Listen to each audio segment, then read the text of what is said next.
ശവം? ഞാനിപ്പോ ശവമാകും. എന്നെ വേഗം ആശുപത്രി കൊണ്ടുപോ. എന്റെ കർത്താവേ, വണ്ടി സ്റ്റാർട്ട്. വേഗം.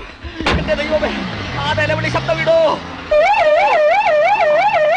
ബ്രെയിൻ സർജറി ഇത് എസൻസ് ഗ്ലോബലിന്റെ ഒരു പുതിയ പ്രോജക്റ്റാണ്. ലിറ്റ്മസ് 24ന്റെ പ്രചരണാർത്ഥം തുടങ്ങി വെക്കുന്നു. അതിനുശേഷവും ഇത് കണ്ടിന്യൂ ചെയ്യും. അനസ്തെറ്റിക് ഉപയോഗിക്കാതെയാണ് യൂഷ്വൽ എല്ലാ ന്യൂറോ സർജറിയും ചെയ്യുന്നത്. All the best. Thanks.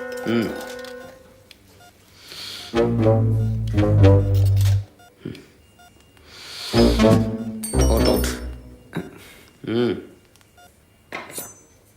Sir sir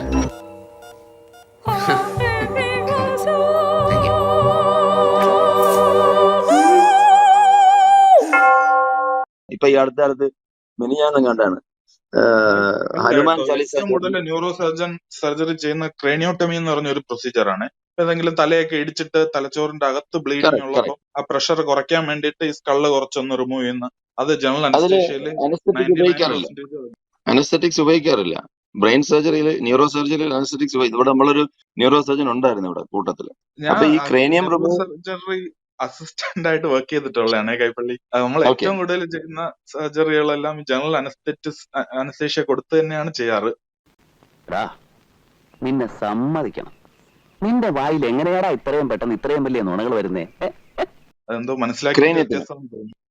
ന്യൂറോളജിക്ക് neuro സർജറിക്കും അതെ ന്യൂറോ സർജൻ ആണ് ഇതൊക്കെ ചെയ്യുന്നത്. ഈ അല്ല, ഹാങ് ഓൺ ന്യൂറോ സർജറിയിൽ ഈ ക്രേനിയം റിമൂവ് ചെയ്ത് കഴിഞ്ഞിട്ട് പേഷ്യന്റിന് കോൺഷ്യസ് ആക്കില്ലേ? ഇല്ല. You mean the patient will be totally under GA during a neurosurgery when the brain is being manipulated, when it's being when there is surgery being conducted on the brain tissue? Is that what you're saying? 99% അങ്ങനെയാണ് Kaipally. Brain surgery രക്തം കിനിയാതെ, കത്തി ഉപയോഗിക്കാതെ.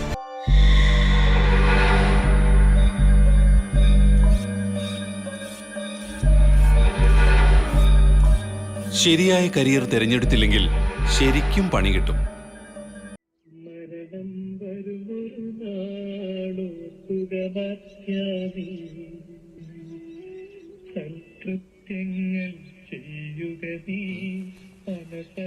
കൈവിട്.